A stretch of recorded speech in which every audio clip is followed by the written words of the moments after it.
All right, this is article critique number 2, entitled "It's Not How Much, It's How," from the Journal of Research in Music Education, volume 56, issue 4. The authors, the researchers, were Robert A. Duke, Amy L. Simmons, and Carla Davis in 2009. The article I thought was very interesting because it dealt with something that all musicians and teachers have to deal with on a daily basis, and that is practice and teaching students how to practice and the benefits of practice. And the design of the study was pretty interesting because it took previous research about successful practice strategies and practice habits and ways to eliminate distractions and practice time, and there had been a lot of research done on stuff like that, but there hadn't been a lot of research comparing whether or not students benefited more by just a lot of time in the practice room practicing or by utilizing specific practice techniques. And so this study set out to hope with the hypothesis of it is specific characteristics in practice are more determinative of successful performance rather than the amount of time spent practicing. And so that kind of, as a teacher of elementary band and middle school band and high school band, we oftentimes will have practice records, practice journals, and we'll say 20 minutes a day is what's going to make you better, 30 minutes a day, 45 minutes a day. And knowing that, a lot of the kids may just be sitting in their room honking through things or playing through things without a proper system or just practicing bad habits, but they just want to get that amount of time in. And when they don't succeed after doing that, a lot of the kids just get more and more discouraged, like, well, I guess I don't have it, the talent's not there or something like that, when in all actuality they're just not practicing the correct way. I think especially with really young students, the goal is to set up or establish a daily routine of practice rather than just a ton of time in the practice room. Because if they can get that routine of practice down early, then it's going to be much easier for them once they learn those practice habits and skills. Their time is going to be more beneficial to them, and they're going to be more successful, hopefully. The design of the study was interesting, and I thought it was well thought out. They tried to account for all variables possible. What they did was they observed 17 graduate and advanced undergraduate piano majors at the University of Texas at Austin, and they would practice a difficult three-measure passage from Shostakovich piano concerto. And the passage was designed to be very difficult, but accessible enough that they could learn it in one practice session. And so the instructions given to each of the participants were, you may practice this as long as you like, as many times as you like, but they were going to monitor the practice habits. They took a videotape, and 24 hours later they were going to hear performances of it kind of as a retention test. And then they were going to rank the subjects after those retention tests.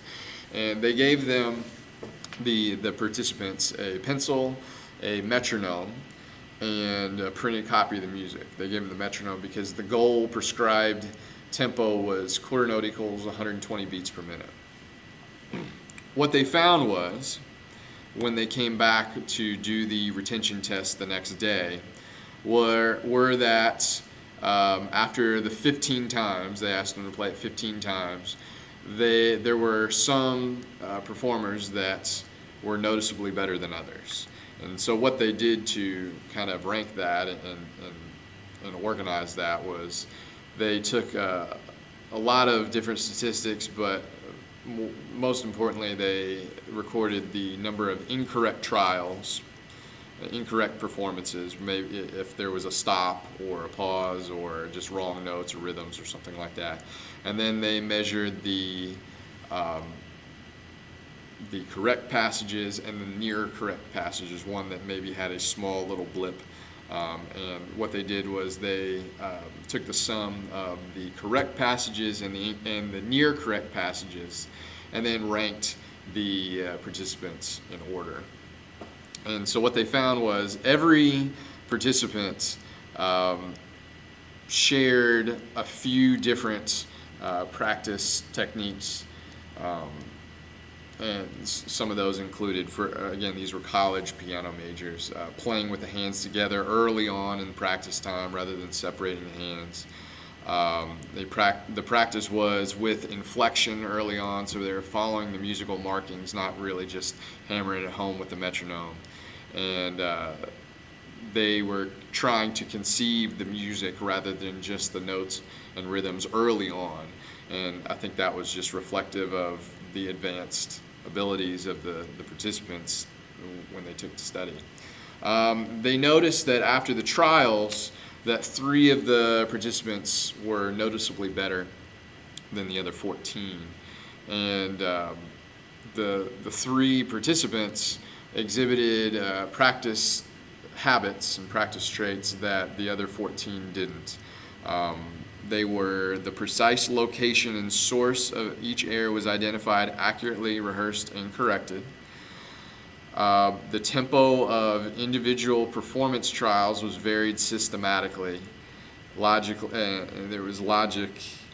It says that logically understandable changes in tempo occurred between trials. So when they were practicing, they probably slowed it down quite a bit early on and then gradually built the tempo back up until they got to the prescribed tempo of 120. And also the target passages were repeated until the air was corrected and the passage was stabilized. And so there's evidence of that because the air wasn't there after they did that passage multiple times. So these are all practice habits that, especially going through college, musicians learn, and our aim is to help students do that on their own in their own practice sessions.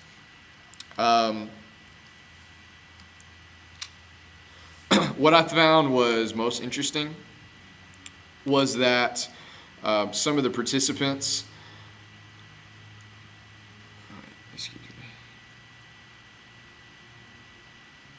it says that it is understandable that many students of music are of the mind that their primary goal is to avoid making mistakes, and many young players are not privy to what goes on in experts' individual practice sessions. So that was kind of the most interesting part for me, is that they only used quote-unquote expert musicians and studied how experts practice their music and how we could adapt that for young learners. Again, I felt that some of the strengths of this were the researchers did a lot to try to eliminate any bias and anticipate potential errors in data collection. I think some of the weaknesses are, obviously the number one is when they draw conclusions and associate it with younger players. I mean, they weren't testing younger players, they were testing extremely advanced players. And so I would like to see some research that is adapted to younger players.